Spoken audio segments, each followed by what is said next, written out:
Well, ladies and gentlemen, you may know the Thompson Twins tune.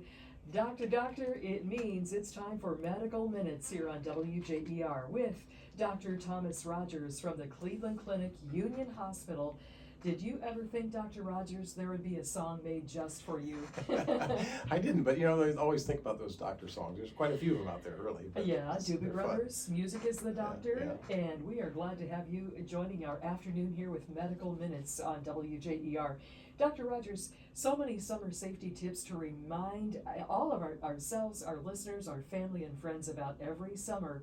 You can't take for granted some of those tips. And just before we began, you were talking about tick-borne diseases. We used to think, oh, only on the East Coast, not here in the Tuscarawas Valley. Right. Well, and it's interesting because when I was in residency, I trained at Fort Belvoir in Virginia, and tons of tick disease. I think I probably diagnosed about four different kinds, including Lyme disease.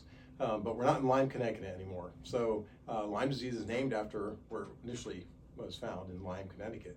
But in Ohio, we are getting more cases every year. And in fact, this year, from 2023, we're 35-fold increase over the last 13 years. So quite a few increase. Oh my goodness, that's a staggering statistic. Last year, we had the resident expert family medicine doctor, Dr. Jeff Burrier, talking about it. And some of the most common diseases is Lyme disease. But again, ticks can encounter humans, especially for those who work outside, but they can also affect us even in our own backyards. Absolutely. You say, be prepared, don't be scared. Right. I would say so. And so the biggest thing you have to worry about is really prevention and protection. So you can wear clothes that help prevent it. But everybody calls and says, I had a tick on me.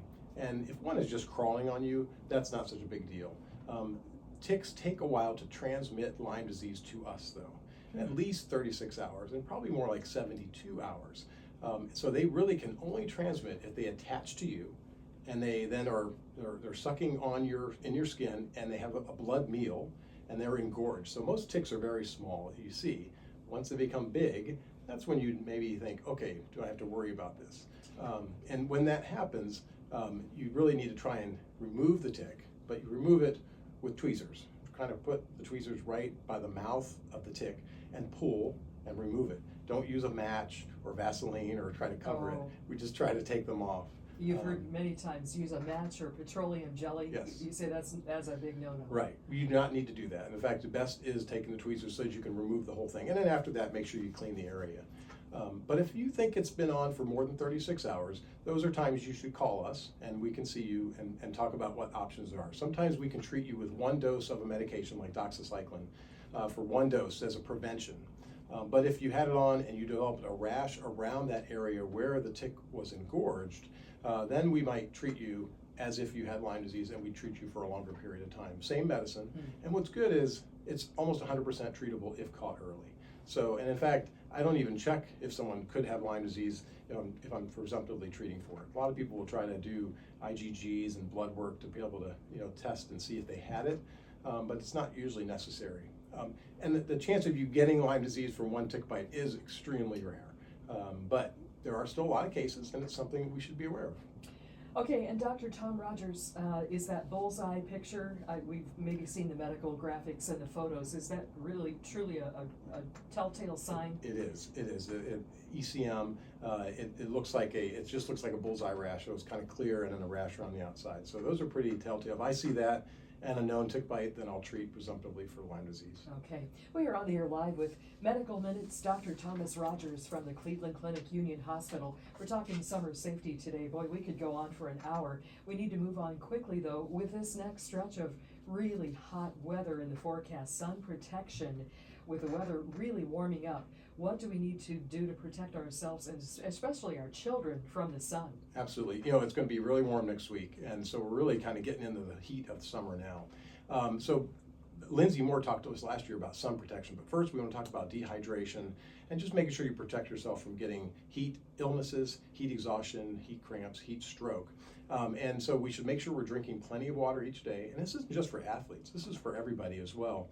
You really got to make sure that the younger kids and our older folks as well, or make sure we protect them from becoming dehydrated. But really between 64 and 96 ounces of water a day, that's what you should take in. if you do drink any of the sports drinks should be used intermittently. You don't want to only drink a sport drink. It has too much sodium, too much sugar, therefore you should make sure you're drinking plenty of water.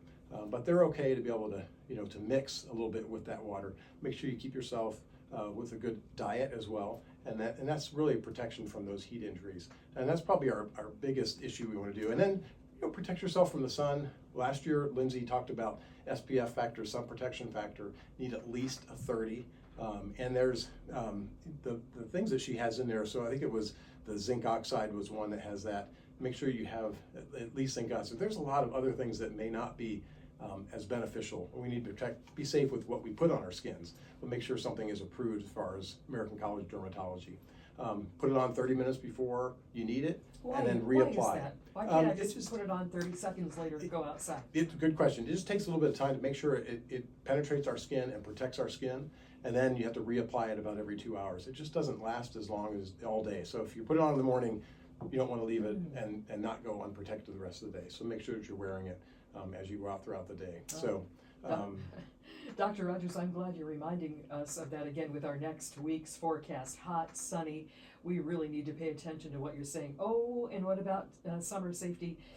Leaving a child inside a vehicle, even for a few minutes? Yeah, unfortunately, it happens way too often in the United States, and in fact, we've had one here recently. And, it gets so hot in a car so quickly. And sometimes we get busy and we forget that there's a child in the back seat who may be sleeping, but never, ever, ever leave a child in a vehicle in the summertime, especially in the summertime, because it can get so hot, then those children will get dehydrated, and unfortunately it can be very tragic and can die from that as well. So we remind it every year. You think it's never going to happen, but it does, and it's even happened here locally. But every year you'll hear about it, and we just need to protect those kids. We think about our groceries. We're worried about getting our groceries home from the store and not leaving them inside a hot car.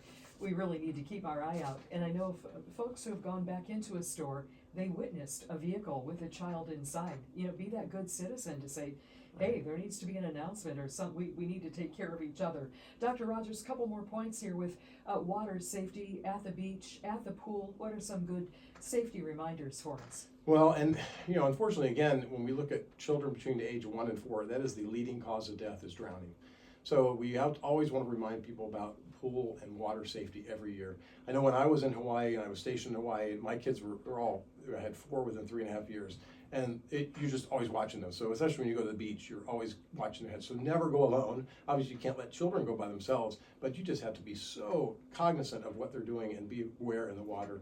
Best prevention is making sure that that you have swim lessons is one thing, that you will always have somebody with you. Make sure that you don't swim alone. And if you're wearing on a boat or something, wear a life vest.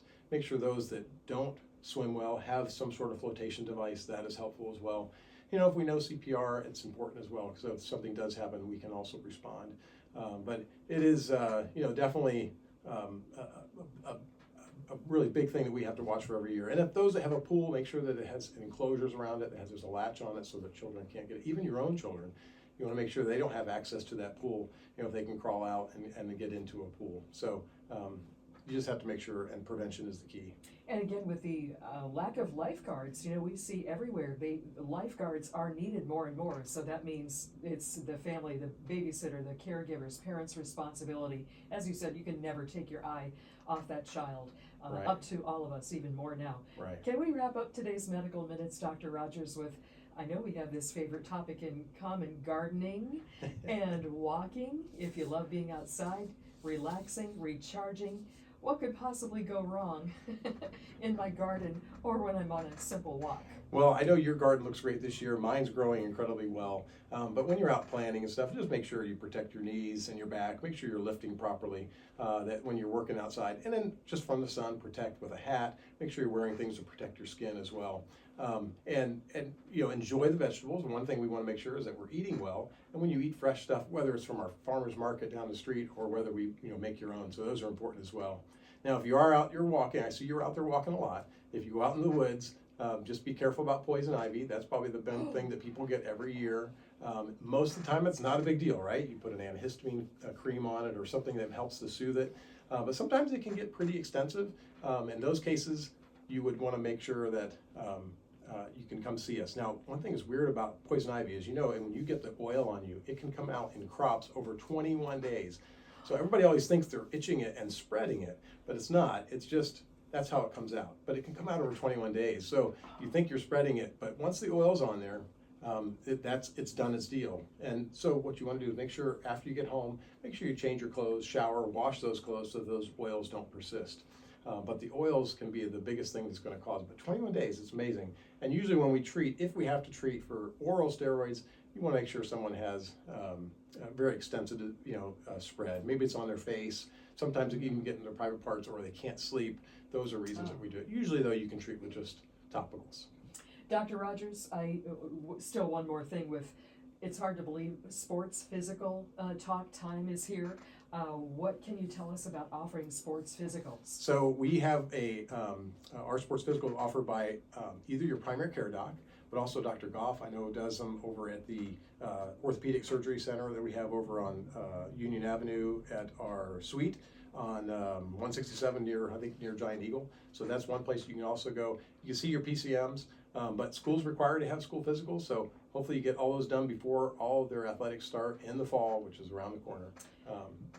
It's amazing. And again, another edition of Medical Minutes. Dr. Rogers, great summer safety tips. Thank you for reminding us all to have a safe and happy and healthy summer, being as healthy and safe as we can possibly be. Thank you again for joining us today. Thank you, Kelly. And hope to see you soon for another edition of Medical Minutes, this time with Dr. Thomas Rogers of the Cleveland Clinic Union Hospital in Dover.